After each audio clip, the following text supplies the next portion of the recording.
Subscribe to our YouTube channel and press the bell icon to get the latest updates. The Print Off the Cuff, presented by IIFL Wealth and Asset Management, Corporate Partner, AU Small Finance Bank, Associate Partner, TDI Infratech, Airline Partner, SpiceJet. We are set for an intense off-the-cuff conversation on the print OTC with an economist who I respect immensely, who's also been a personal friend for a very long time, for more than 3 decades now. Arvind Panagadia at Columbia University, a Don, as they say in popular media, good Don. Also, formerly Vice Chairman of the first Niti Aayog. I'm so happy to welcome you to this conversation. And I see the 3 books behind you are your books. Yes.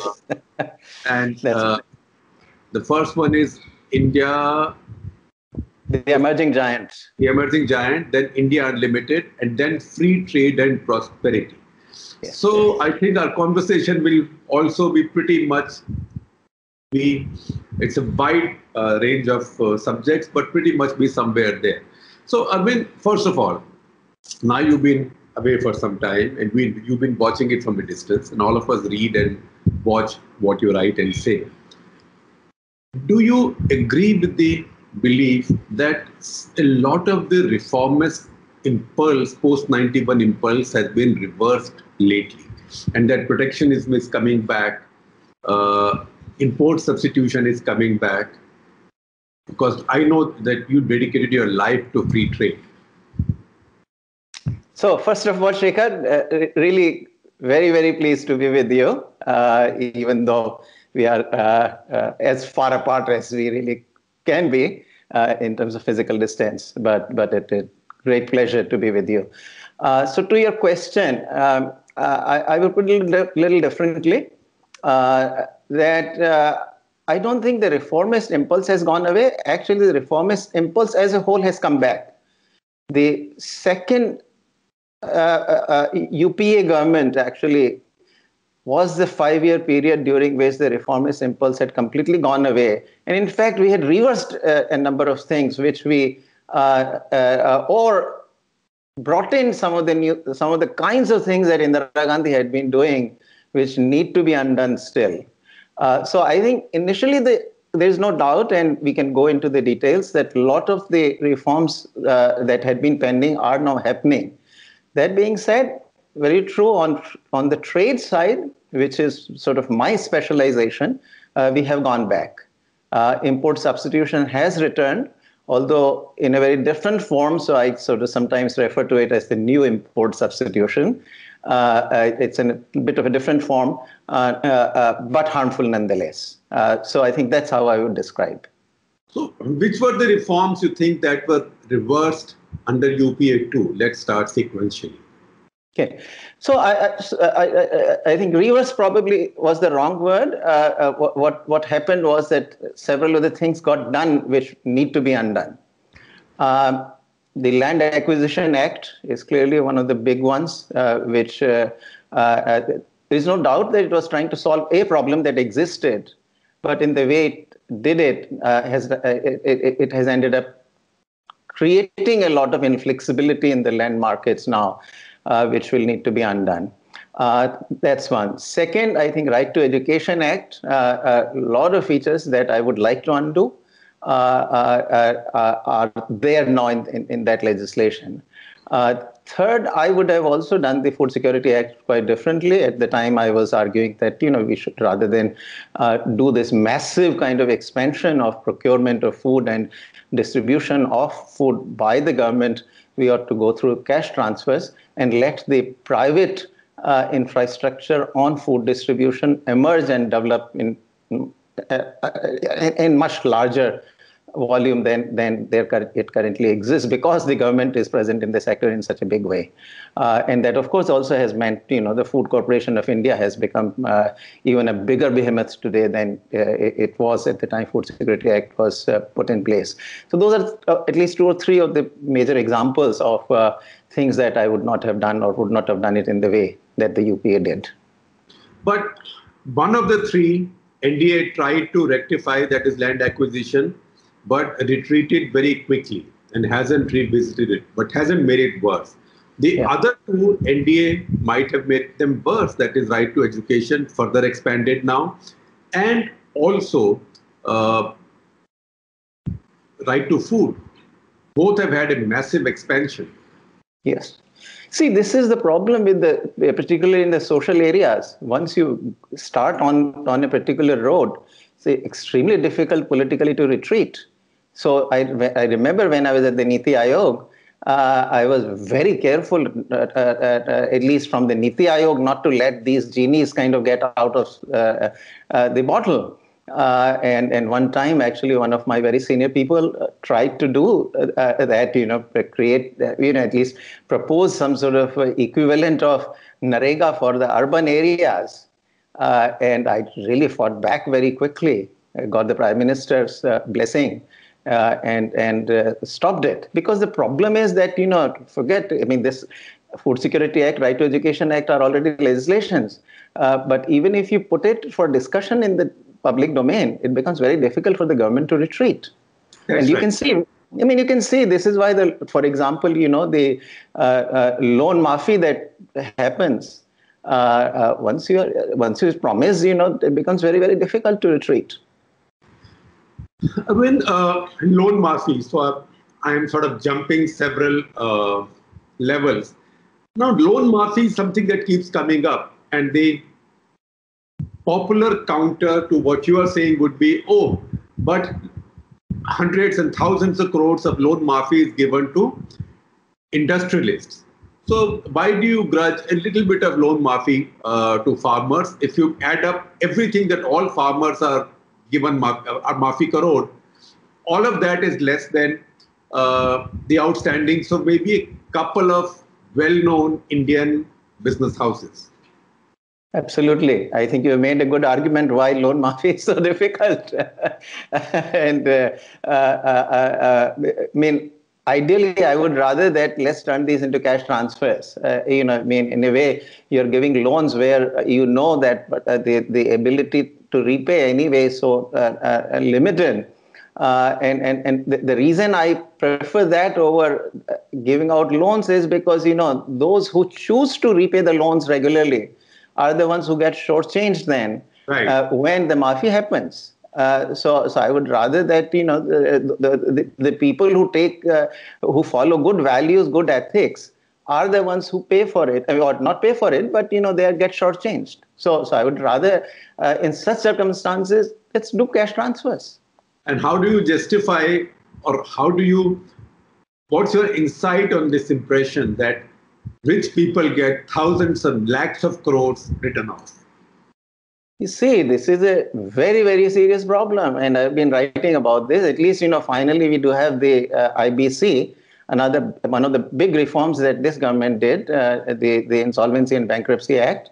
So we are beginning to address the problem. But in the ultimate, Shekhar, this problem will not get addressed until we seriously kind of privatize the commercial banks. As long as the banks exist predominantly actually in the public sector, this is going to be a recurring problem. We have seen this. Once we liberalize the financial sector, there have been continuous cycles of these NPAs accumulating. And the politics of these things is very, complicated. You take one measure that the industrialists find another set of avenues to abuse the system. And financial sector is something with a lot of interconnectivity, and therefore it's much harder, you see, to then, and given also our own judicial system, which moves so slowly. So there is always the issue of, could this lead to a systemic problem? And therefore, in the end, I have also always come out and said that you've got to recapitalize the banks. Because if you don't do that, then the entire financial system comes on its knees, and that will bring automatically the economy to the knees as well. And so ultimately, I think you've got to privatize the banks. And we can talk more about it, but the simple fact is that since the liberalization, the government has not spent a penny trying to recapitalize a single private sector bank. All of the money that has been invested is all in public sector banks. I mean, you might stretch the argument and say that State Bank, LIC put some money into Yes Bank now. But that's not government money. Yeah, okay. I mean, that I think goes back to another policy problem, which, that we somehow say that we'll never let a bank go under. But we need to put in systems in place which, under really bad circumstances, when particularly the interconnectivity is not a big issue, then the banks ought to be under the fear of going under as well. Right. So they should not think they're immune. So when you were in the government, did you move any ideas on privatizing these banks or some of these banks? And if you did, what kind of response did you get? No. At the time, Shekhar, there was no room for bringing that issue. The big issue at the time, to me, on which I did push a lot, in fact, soon after arrival in January 2015, was the cleaning of the NPAs. It was a recognized problem to me, at least, since the late 2013. And the government needed to move fast to do the cleanup. The central bank needed to play its part. But at the time, I saw no interest whatsoever, either on the part of the Department of Financial Services in the Finance Ministry, or on the part of the Reserve Bank of India governor, to actually begin the process of cleanup. You see, we started doing all sorts of these stress tests, etc., but stress tests are tests. They don't solve the problem. Right. So lately, some books have come out of RBI, one written by a former governor, one by a former deputy governor. And one of the implications is that the government, you called IBC a very good reform, the bankruptcy code.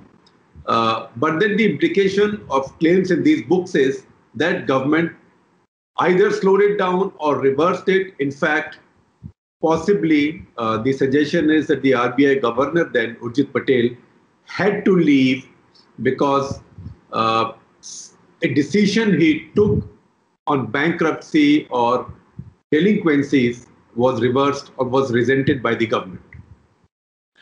So I don't know, why Urjit left and all. I think that's having been inside the government myself and knowing at least my own story very well.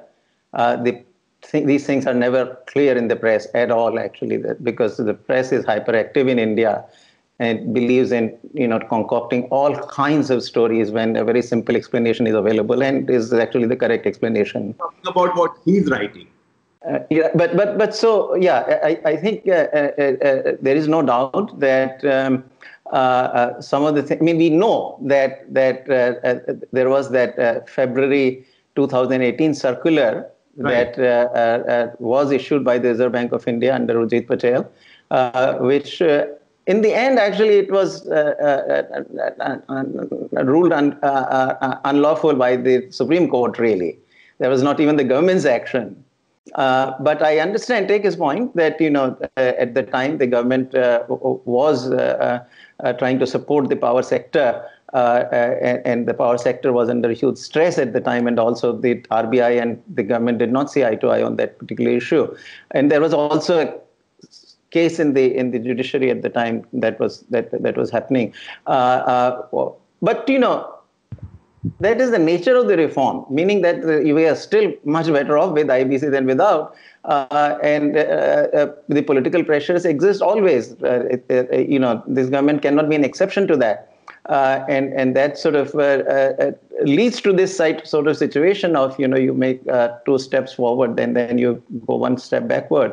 But on the whole, I have no doubt that, IBC has done tremendous good to the Indian economy. So that circular, if I may simplify it, that circular was that if you default on a loan repayment for 30 days, you become a non-performing asset. It's a little more complicated. In fact, the way it was that you default for 1 day, right, and you are then required to put a resolution plan in place and do it within 180 days. And if you don't, then you're going to default and all. It was a bit more complicated, but the feature that was problematic to a lot of the industry was that even 1 day's default would then put you and all the other banks. If it's a consortium loan, then it would require all of them, each of them, to put their own resolution plans with respect to that particular loan. So it was a tough one.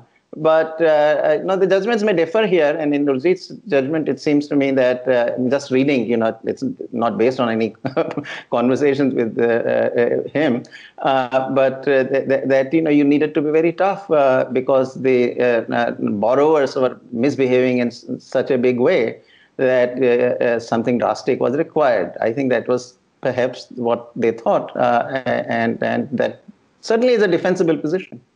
So 2014, NDA inherited a bad loan situation in the banks, which then I think the other Arvind Subramanian called it the twin balance sheet problem. Now this is 2020. We are still caught in that problem. Why has it defined resolution for 6 years? And what do we do now going ahead? Now you speak as an economist. Yes. But Shekhar, we didn't start cleaning it up till middle of 2017. A new Reserve Bank of India governor had to come in, which is Urjit Patel, who was keen to solve the problem as opposed to his predecessor. And then also the whole sort of, financial markets were in a difficult position. Credit growth. Now, early 2017, credit growth had completely collapsed. Particularly in private sector banks were still doing about double-digit lending at the time. But public sector bank credit growth had completely collapsed. That is the point at which DFS, the Department of Financial Services, finally came to the realization that they needed to do something. By that time, luckily, Urjit Patel had taken over also as the governor, who was keen to move in that direction. So that brought things together, and then the amendment happened to the BRA, the Banking Regulation Act, to empower the Reserve Bank to tell the borrowers that, hey, you got to get going. I think and also tell the banks that you got to take the matter to the IBC. Because the banks were also very hesitant. They didn't want to take the matter to the IBC. Because once again, all these issues of vigilance, etc., generally, and short tenures of the CEOs of these banks, they all sort of, would move the banks in the direction of a very conservative view. Let's not, go to the IBC. So RBI got empowered, and Urjit very quickly, 12 largest loans he went after right away, and the cleanup process sort of started. Now, then, of course, you had this. Those loans, actually, quite a few of them have now been resolved in very substantial sums. Actually, good recoveries have happened and so forth. But then you got the non-bank finance company problem came in, NBFC problem came in. And that came on the back of the demonetization, because a lot of the money had ended up with the mutual funds, and through mutual funds that ended up in the NBFCs and so forth. And there we had another sort of minor kind of or mini crisis. So the financial sector never recovered. And my own kind of reading is that it was that financial market collapse, not collapse, I should say, but huge bit of weakness in the financial markets that led to the growth rate actually in 1920 dipping to 4.2%, which was the lowest since the global financial crisis. Global financial crisis, we had the growth dropping to 3.9. Now 4.2 was the lowest since then. Not even in 12-13 and 13-14, the last 2 years of UPA, was growth rate that low. And then, of course, the corona hit. So, you have had no time to breathe, unfortunately. So we went into corona or COVID-19 with a very weak financial sector and weak economy. So which is why I think recovery from post-COVID recovery, therefore, is also very much impacted by that fact. By the fact of how bad things already were before COVID. before. Yes. So, Yes. question from Baipi Rajesh, our managing editor. So, when India's recovery takes place, at some point it will, what will it look like? Will it look like a V or a U or a W or an L or an M or an O?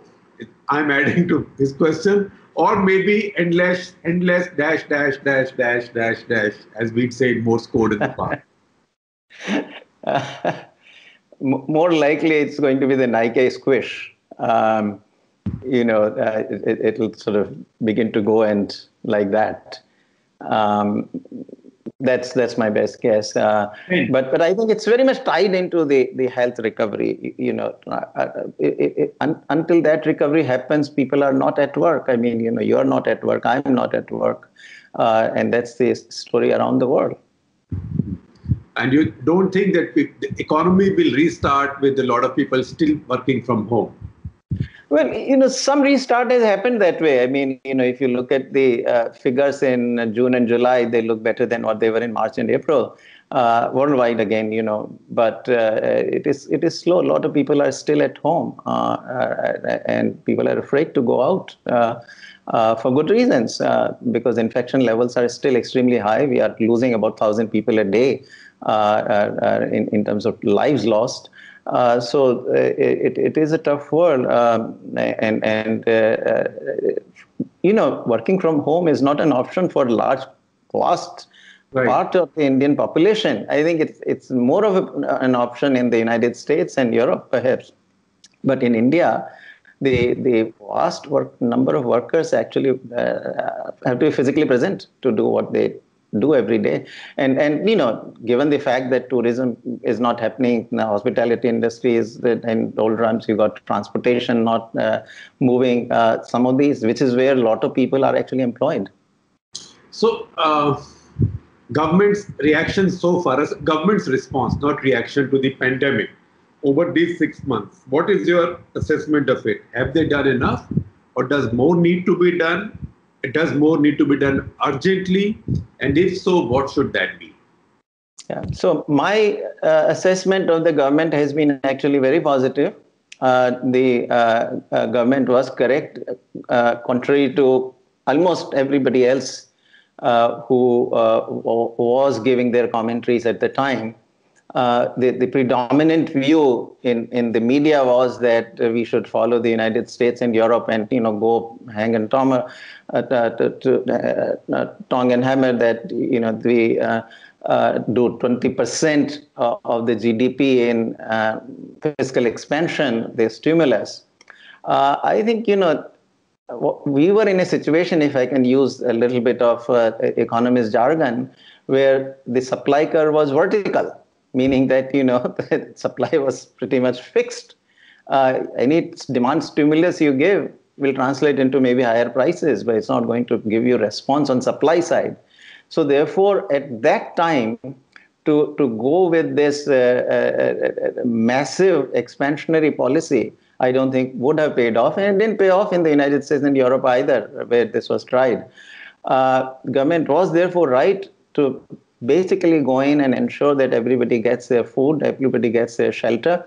And then gradually they came to the, within a month or month and a half, to the financial sector, which was to ensure that everybody gets their loans, and those who have to repay the loans are given some long holiday on the payments of the loans, so that viable firms do not go bankrupt.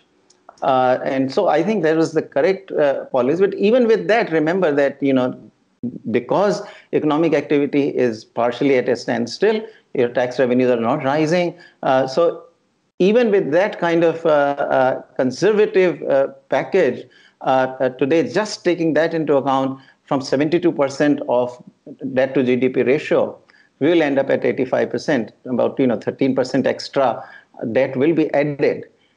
And then when the recovery begins to happen, I think we will need some stimulus. It's a good bet that we'll need some stimulus at the time, number one. Number two, much more resources will be required to recapitalize the banks. because you would also see that lots and lots of loans will go bad at the banks. And some numbers that people are saying that, in the public sector banks, your NPAs might rise up to 14-15% again of the total outstanding loans. Well, you will need to recapitalize again because part of the revival of the economy will depend on the banks being able to actually loan money to the borrowers for fresh investment. And so that would also require funds to recapitalize the banks. So I think we'll need that money. It's a good thing that, we have not gone overboard initially. So that's where I come out. From where will we find that money? Are you with the school that says borrow, borrow, borrow? Well, at that point, you'll have to assess, if there is nothing else, then either you print money or you borrow. There are no other ways to get it, because in the old times, we would have said, get some foreign aid or something. But that's not what India would or should do. I think, we are capable ourselves. But what this would require is that, a very serious fiscal plan down the road over the next 5 to 6 years after recovery has taken place. You would not be able to spend leisurely in the years that would follow, because with this there is no doubt debt to GDP ratio is going to end up at least at 90% of the GDP, or maybe even slightly higher. Now, for a developing country, that's a lot of debt, because you have to service it. The whole problem is that debt has to be serviced. So you'll have to make interest payments. You'll have to make interest payments on that. So those interest payments will eat up your budget for the following years. And so you need a fiscal consolidation plan so that the debt to GDP ratio begins to come down. There are only two ways to do it. Either you spend conservatively, or you grow your economy at a massive 10 to 12% a year. Because the GDP is in the denominator, and the faster the GDP grows, the faster you reduce the debt to GDP ratio. Well, I don't know how that's going to happen, because we seem to be having an intrinsic fear of growth going in double digits. It's almost like a plane is designed not to go supersonic. So your fly-by-wire stops you from breaking the sound barrier. Well, it will not happen overnight, you see. So we'll go there gradually. And look, we have been used to certainly growing at 7 to 8% for quite a while. In fact, if you take the average growth rate starting from 2003 to today, it's 7% plus. So you may not realize, because you've become used to this speed, but the plane has been actually flying you at that kind of speed. So I admit 7 to 10% is a big leap, but certainly, returning to 8%, 9% is something we can do. So when should government start spending this money? This stimulus, 3 months from now, 6 months from now, 2 months from now? We can't define it in terms of the number of months. What we have to think in terms of is when the labor force begins to come back to work. I think that is what we need to keep a watch on, that are the workers returning. And the other parameter I think we need to keep an eye on is the inventory accumulation. If the inventory is accumulating quite rapidly compared with the historical rate of accumulation of inventory, it means that there is a demand problem. That manufacturers are manufacturing, but they're not able to sell, which is why inventory is accumulating. So at that point, you then go with some demand stimulus. Arvind, can I ask you an idiot's question? I'm the idiot. Well, you are not, but you may. We seem to be in the middle of a recession, right? We are in the middle of a recession where economic growth might be negative. In fact, I'll ask you what you expect it to be this year. And with all this gloom and doom and projections of debt to GDP ratio going up like this, the stock markets are still going up. So either I'm an idiot and I don't understand what's going on, or stock market is an idiot. Look, if I knew stock market, do you think I'll be an economist interviewing with you? If we trusted the stock market, why would we have economists? But, I mean, my naive kind of reading is that, this is what most economists would say, that the stock market responds to what it sees the future to be. And what we observe today is what the reality today is. There is some truth to that general explanation. Now, whether it explains the whole thing is doubtful. But certainly there is an element, a good element of truth in that the world is not what you see in purely with your glasses tinted by the COVID-19. This is a temporary phase, and it will pass as it has passed, and investors really react to that. Then some of the, policy also is driving it, because a lot of monetary expansion has happened everywhere, and the interest rates have become extremely low. I mean, the US, they are zero. And so where do you put your money? As you then, a lot of people are putting that in the stock market. So I'm sure there is that element of excessive money being in the hands of the people as well, because they're not able to spend on anything else. Maybe that gold has gone up also. Yeah. Yeah. So I have Manojit Saha, who's a dada at covering RBI financial markets in Mumbai.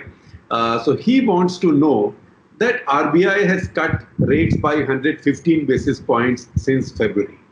In fact, if you look at this, since February 2019, it has cut interest rates by 250 basis points. And yet, growth is not showing any signs of revival.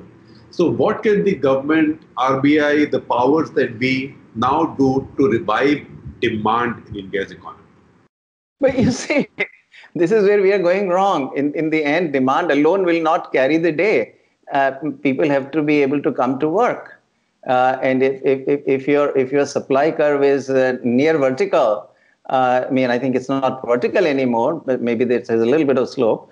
But basically, it is a supply constraint. In the market, the problem is on the supply side, not so much on the demand side. Even if you don't do any expansion today, people are sitting wanting to spend. But what do they spend on today? That is a bigger problem.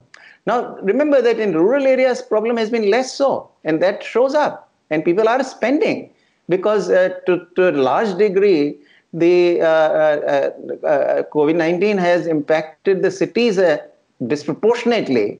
And in rural India, you see people, translating their purchasing power into demand, into effective demand.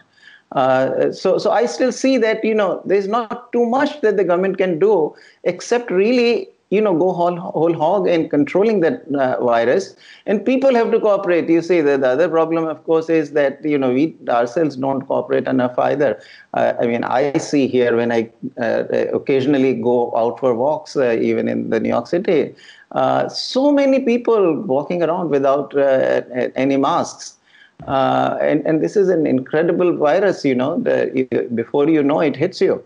So I think in the end, we have to cooperate and defeat the virus quickly. And the faster we defeat the virus, the faster the rest of the things will fall in place. I have great faith in the resilience of the Indian economy.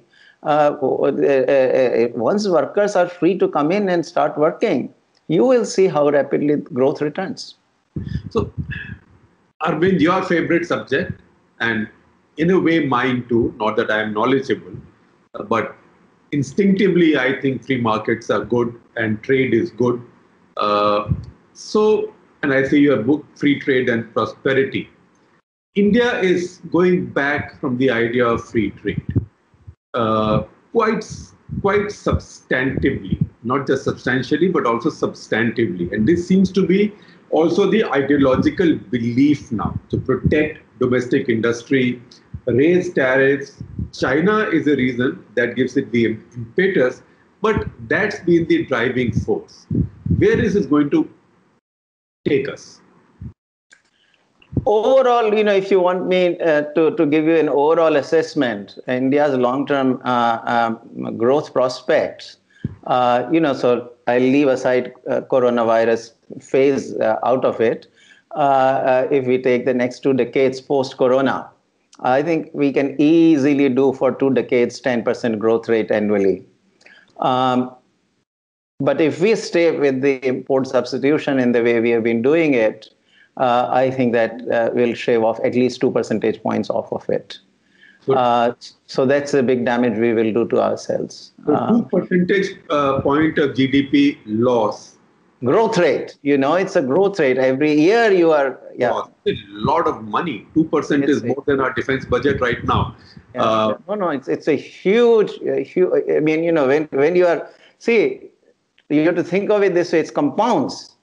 Because if I grow 10% today, I have this extra 2%. So tomorrow I will grow 10% over this. Over this, yes. Yeah. Yes. So it's the power of compounding is so huge. What are the things that we have done in India lately that worry you, that is shaving this 2% off, if we stay with it? No, I think in terms of policy, this is the major area where we have gone wrong. This is, to me, on all the other things that the government has been doing, it is on the right track. I mean, you start with IBC, I mentioned that to you, goods and services tax, fantastic. All the DBT we did, corporate profit tax we did, a lot of liberalization we are doing in coal sector, mining sector, reform we were able to do on the medical education, National Medical Commission Act, what has been announced in higher education, some good things also in school education, although I think the heart of the problem in school education is a very serious political problem, and we're not addressing that. But even in health, Ayushman Bharat, I think that was a good model where they, If I may interrupt, what is the political problem in education that we are not addressing? School education, this very serious problem is that, in the public sector, if you look at the elementary education grade 1 to 8th, teachers are simply not delivering. If you look at the achievement scores of these kids in the public schools, they're abysmal. And as a result of that, if you take the period from 2011 to 2018, the public schools have lost something like 2.3 crore children. The enrollments in public schools have dropped by about 2.3 crores. And they have gone to the private schools. So there is a huge exodus. There's an exodus from government schools to private schools. Big time. And what has happened, I'll give you the astonishing figures here. These are not my figures. These are based on the DICE data, which are the official data and all, and analyzed by Geeta Kingdon. So she finds that, 68 by 2018, 17-18, 68% of the public sector schools have less than 100 kids in them. The average number of kids in these schools, these 68% of the schools, is 45. That figure of average of 45 students per school is after you allow for a lot of inflation in the data, because there is midday meal money that comes to your school that depends on how many children you got, and so the numbers get inflated. If you take that into account, if you take the absence of the students every day, 20% absence is a very common. I mean, I'm being very conservative.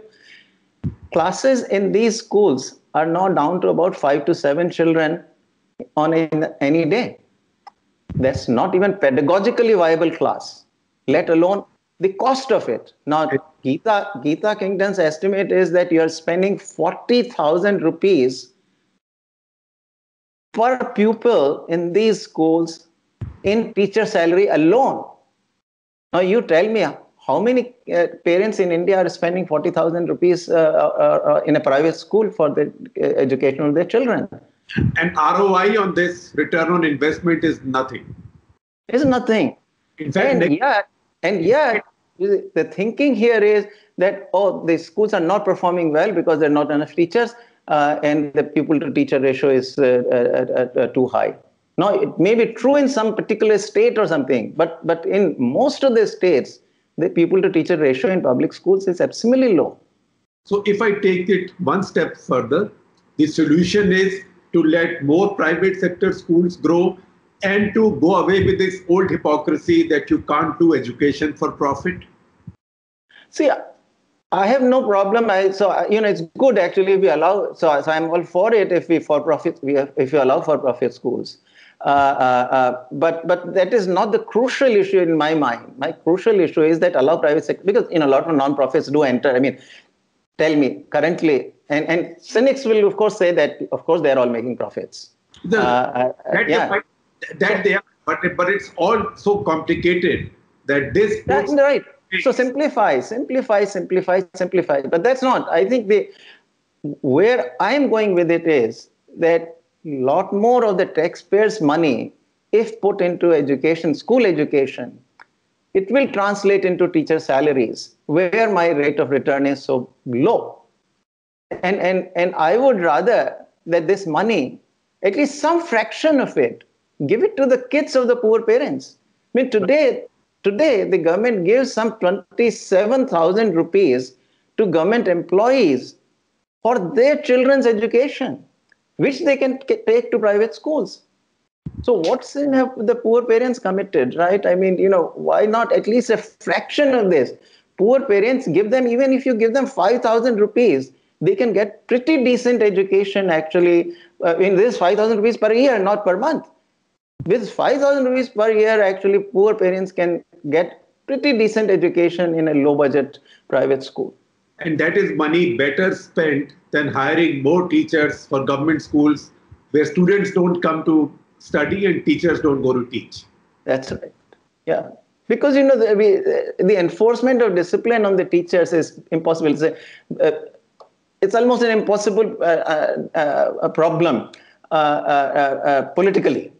And part, the thing is that it's not that there are no good teachers. Of course, there are some very devoted teachers. They devote their lives to teachers. So I don't want to put down the teachers as a class. But on average, it is the fact. On average, it is the fact that student achievements in public schools are very low. They are low in private also, but significantly higher actually than in the public schools. So we need to do work on private schools as well. But the public schools, I'm getting almost no return. When you are spending like 40,000 rupees in teacher salary alone per pupil, that tells you something. And then the outcomes are so poor.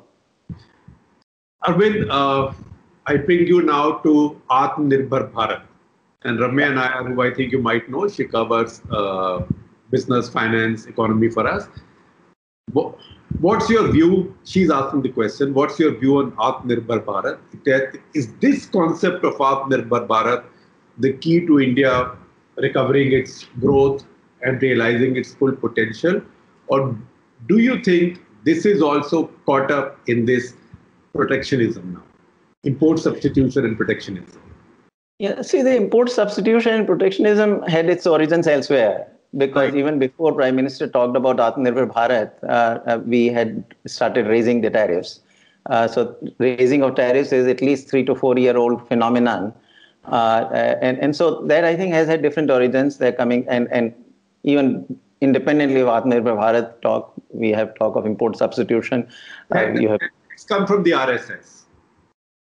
I mean, I won't put it that way because, I don't know what, we know what RSS philosophy is. But I'm generally very skeptical of the RSS influencing the economic policy in this administration.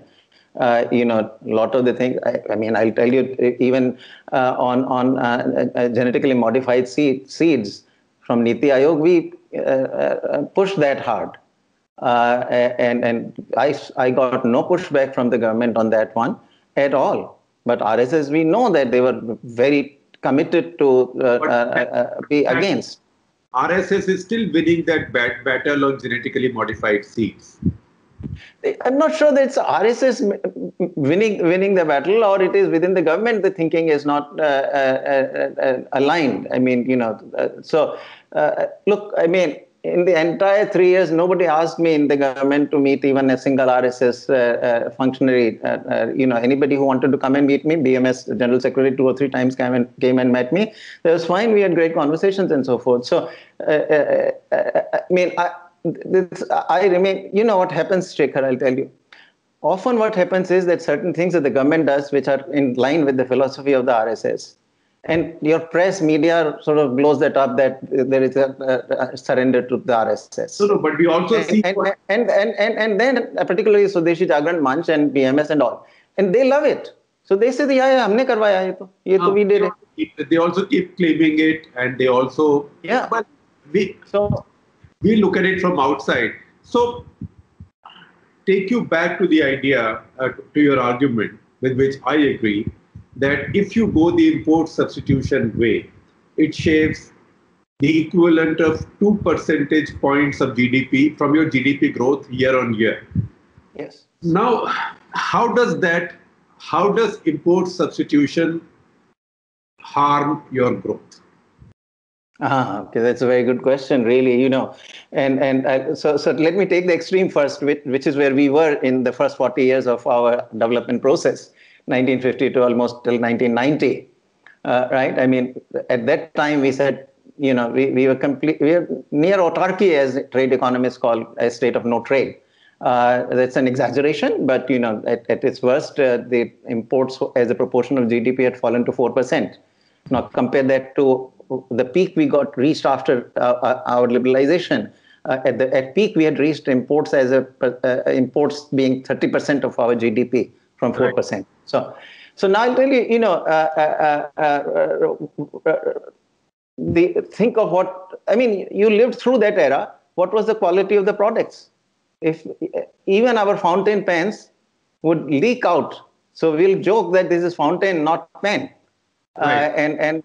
And shaving blades. One of the things that my father would always ask me to bring when I returned from the US for a visit, bring me shaving blades. He was not a demanding father at all, but shaving blades he always asked me for. For Gillette. So you see, because if you're not operating in the global economy, you don't know where the world is. In India, we didn't even know. We were told that, before independence, we were not producing even a needle. सुई तक नहीं बनाते थे और आज हम car बना रहे हैं, सब बना रहे हैं. So we thought we were doing fantastic work. So only after in 1974 I came to the US, I found where the world was and where we were. Quality of the product was abysmal, and when the quality is that poor, you can't hack it in the world markets, and it sort of feeds back. So what happens? A good analogy I like to use is think of the cricket, your favorite game, of course. How is it that, one after the other, you produce Sehwag, Yuvraj Singh, you produce Tendulkar, you produce Virat Kohli? You think that these players would be there if you were not playing test cricket or generally the international cricket? I don't mean just test cricket, but, the very fact that, day in, day out, they got to play against the best in the world.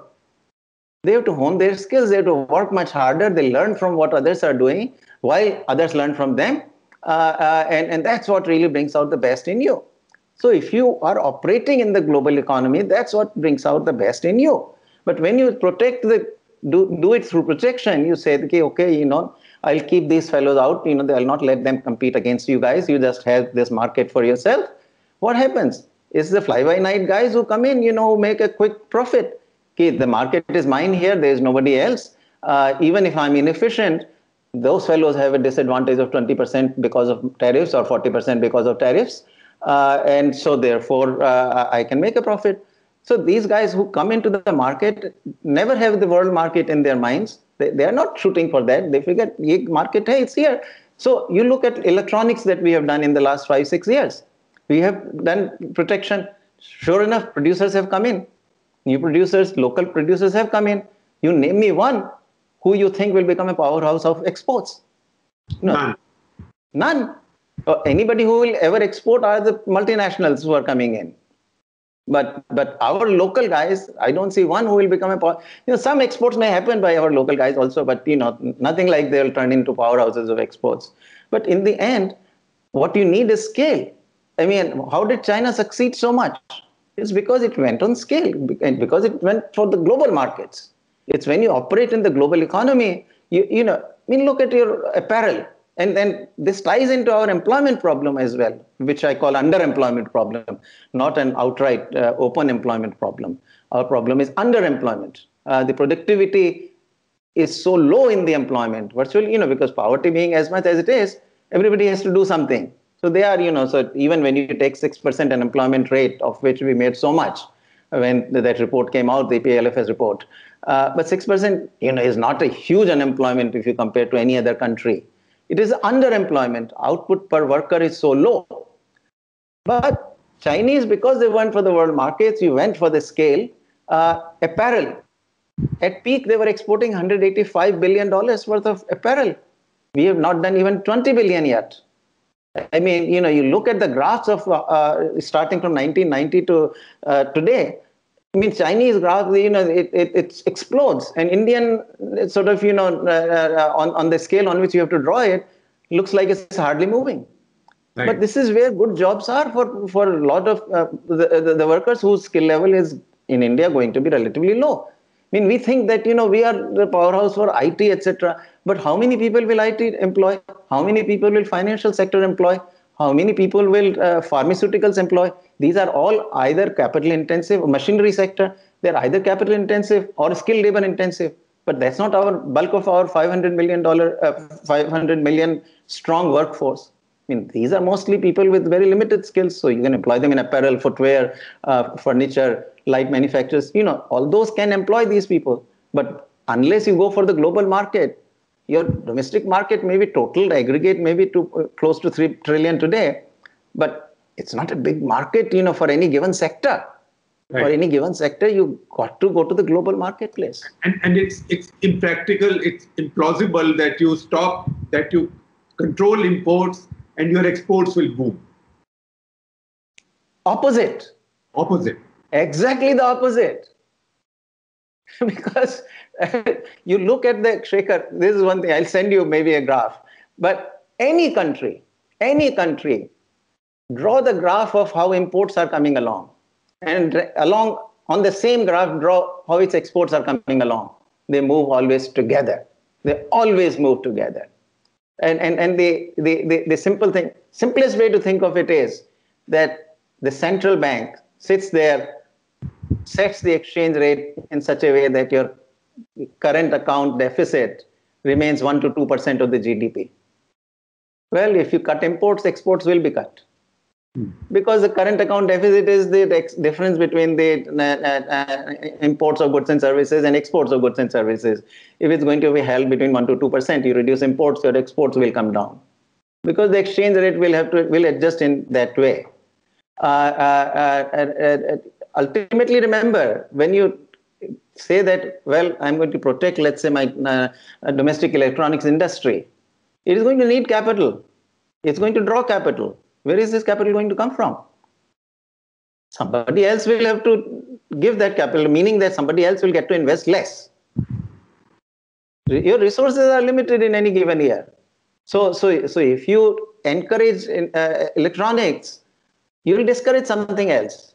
And this is what I say, that the problem is with import substitution, and this is our economist problem, is that policymakers can see what is visible to the naked eye. And so when you protect, it is visible that the output of, so electronics or auto industry for that matter, you protect. You see auto industry output rising, you see electronics output rising. But what the naked eye does not see is something else is giving way. That capital is coming from somewhere. And so you are going to shrink the industries that are your efficient industries. Remember, ultimately, it's the export industry which will shrink. Those are the industries in which you have low cost compared to the rest of the world. And imports is what you produce at a higher cost than the rest of the world. So buy cheap, sell more, sell expensive. Where your costs are low, you sell. Where your costs are high, you buy. I mean, in your own life. I mean, why do you do journalism? Because that's where you get the best return on your services. So you effectively, I put it in quotes, sell journalism, but then you're buying stuff from everybody else and you're looking for bargains. It's the same thing. Yeah. So you do what you're good at and you buy what you're not good at. Yeah. And pricing matters. But some of this has got woven into the China question. That China exports at unreasonably low prices. So you have to protect from China. So that argument I don't buy at all. No. What does it mean that China sells it at very low prices? I mean, don't you want to buy at low prices? And if we, and particularly when it comes to things like Ganesh statues, the common example, right? I mean, if we cannot produce Ganesh statues at a lower cost than the Chinese, shouldn't we ask ourselves if there is something wrong with our production system, production method? I mean, if we tell every statue has to be manufactured by one artisan working on his own or her own, and Chinese do it on a big scale, shouldn't we ask back that why are we doing our production in the old way? So solution is not to take a pledge that I shall not buy now. Diwali is coming, so Lakshmi Ganesh made in China. That pledge is not going to help. What's going to help is... Well, I'm not against that pledge. If individuals, if as a citizen, I feel good that I'm not going to buy Chinese goods, I have no problem with that. That's perfectly fine. It is the government which says that, well, I will not let the Chinese goods enter. Right. Or any goods, China question is more complicated. I do feel that over a longer run now, China has revealed itself to be a power which cannot be trusted. So there is a different argument there that I would prefer to actually move away from China. That's a strategic argument. Yeah, a strategic argument, but I would still not do it through this kind of trade war. Right. I would still do it by moving myself, forging free trade agreements with the European Union, with the United Kingdom, Canada, down the road with the United States as well, Australia, strengthening the free trade agreements with South Korea, with Japan, ASEAN countries. That's how I will do it, rather than get into a trade war with China, which will hurt me. Has it hurt India to walk out of RCEP? Well, for a long time, I was very strong supporter of RCEP.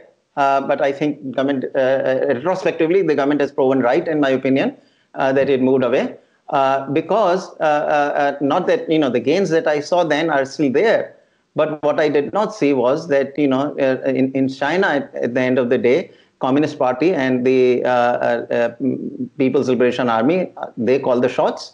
And if we get into too close a relationship with China on the economic front, it's not inconceivable that when the time comes in, they want to use that trade as a weapon, they will use it against us. I would not want us to be subject to that. And so I think I support the government's decision now of not having gone into RCEP. So we've taken a lot of time and you have more interesting things to do. So a couple of questions from our guests. So Sunil Kanoria, who runs a big infrastructure finance company and also an asset reconstruction company out of Kolkata, Shrey Infrastructure. Sunil wants to ask that why does nobody carry out massive judicial reform? Because he thinks that India's economy pays a heavy price for judicial delays and how the judiciary handles economic issues. So first of all, why do we not carry out reforms? And second, do you agree with him on this, that judicial reforms are needed? Return on judicial reforms is huge, absolutely huge. The question politically is, who is going to do it? I mean, that's not a reform I can initiate in the parliament. I mean, judiciary has to step up itself. And judiciary really has been very reluctant. I think there are two areas of reform where the returns are incredibly huge, judicial and law enforcement. I think, the police reform also has very high returns, but those are the two toughest reforms.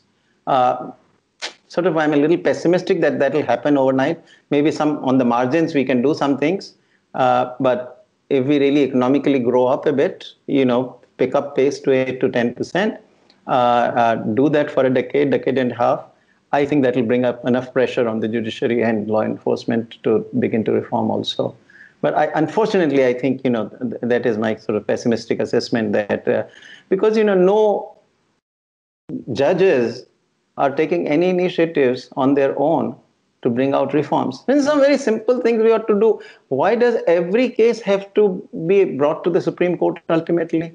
I mean, in the US, they stop at some level, most of the cases, not every case. And even when it goes to the Supreme Court, a very tiny fraction of those cases actually gets taken up by the Supreme Court. The rest are not. But we accumulate, keep accumulating. So, we try to do it de facto. What the US is doing, de jure, that look, these are not going to be we will undertake the cases, but it'll go to the mountain pile of cases that already exists. And that's where India gets such poor ratings in ease of doing business on enforcement of contracts. Very much so, yes. Enforcement contracts, and the other thing we talked about, the cross-border trade. We get poor marking on that one also. Very poor marking, right? It's not going to get better the way we are going right now. So do you have an advice? You work closely with this government. Do you have an advice for them on trade that, look, you need to carry out a course correction, China apart? Well, I've said that in many different articles, interviews, etc., that, and I've just said it on yours as well, that the road we have taken of import substitution is the wrong road. And I can't be more explicit than saying that, if we continue on this road, we will shave off about 2 percentage points of growth every year. That's a huge price to pay. Points from the growth rate. So if you get a growth rate of 5%, you could have gotten 7% if you were open. And each year on year, then on a compounded basis, it goes up. So, yes. So that is the price we are paying. Yes, we would pay. I won't put it that strongly, because it's a matter of what I'm talking about, the longer run. If we continue on this road, we are. Don't get me wrong. We are not what we were in the 1970s. 1970s was a totally different kind of import substitution. Which is why I call this the sort of new import substitution, that we are picking industry here and there. In India, we reverse Victor Hugo. Nobody can stop a bad idea whose time has come. That happens in many countries, But look, I don't want to be pessimistic. I think there are a lot of good ideas we have embraced. I'll tell you, 1980s, I was the most pessimist person you could think of, because I believe that, nothing can change in India because the people who have to make the change, namely the bureaucracy, is absolutely anti-change and will never happen. 1991 happened. After that, I've never been pessimistic. It may take a little longer, but good ideas have finally shown that they can win in India. And I think we will continue, which is why, remember that people like me, we would never write in the media, waste so much of our time doing this, because there is no academic payoff to me of writing these things. Right. You have to staunchly believe that you have to be very optimistic to be writing for, 20 plus years. And even though change has not happened, or in some cases reversal has happened, we still persist. Because, first, we have to also change the mind of the people, and we have to change the mind of the government of the day. As long as you are even changing a few minds of the people, over time you will win. And so that is how, that is my reason I remain engaged on this. So, Arvind, my last question to you. Do you see the possibility of a 1991 moment under Narendra Modi? And if so, when? Well, look, 1991 was one-off because, we changed, we had a regime change. That we were a planned economy and we said, now we are going to go for markets. Now, today, we are going for markets. And if you look at their movement, there is clearly, no government has reversed any of the big reforms. Small examples I can give you, but they don't amount to much. And we have done things which need to be undone, which 3 examples I gave you. But otherwise, it's a continuous process. So I think, in terms of 1991 movement, that was a one-off thing. I mean, now anything will have to be complete reversal of what we did in 91. That will be a 91 movement, No, not that. So if Modi government has to do 3 big things now, what will these 3 be according to you? Or what will, what are the 3 things that you wish Modi government would do, big things on the economy? Yeah. So my own take always is that reforms is not 1 thing or 2 things or 3 things. There are barriers continuously to be removed. And you remove 1 barrier, you find that there is another layer of regulation. And you remove that and you find there is a 3rd layer of regulation. So it's a continuous process. We should understand that. We should never fall into this, that if I do these 3 things, I'll go there. Having said that, 1, I would like a lot more liberalization on trade. And I'll phrase that broadly so that includes all kind of trade facilitation, also all kinds of ease of trading, moving goods into and out of the country. So all that part of trade liberalization, that's one area where I would put a lot of emphasis on. My second one would be labor market reforms, very, very important. We have very inflexible labor markets today. We need flexible labor markets. That's my second. Third, I would come to the financial sector, extremely, extremely important, of which the most important step is eventual privatization of the public sector banks. Those 3, I think, are the biggest 3 reforms we still need to do. Well, I think I have the pleasure of concluding this conversation on a complete note of agreement. That the way today's media goes, it's counterintuitive in terms of what should be good show. But you are also an analyst. You're not just a journalist. It's also very unusual and pleasantly so. So thank you very much, Arvind. Always an inspiration to speak with you. Thank you. Thanks, Shekhar. Thanks for having me, giving me this great platform. And all the best. As I said, you're doing such fantastic journalism. And I watch you every day. Thank you. Best to the family.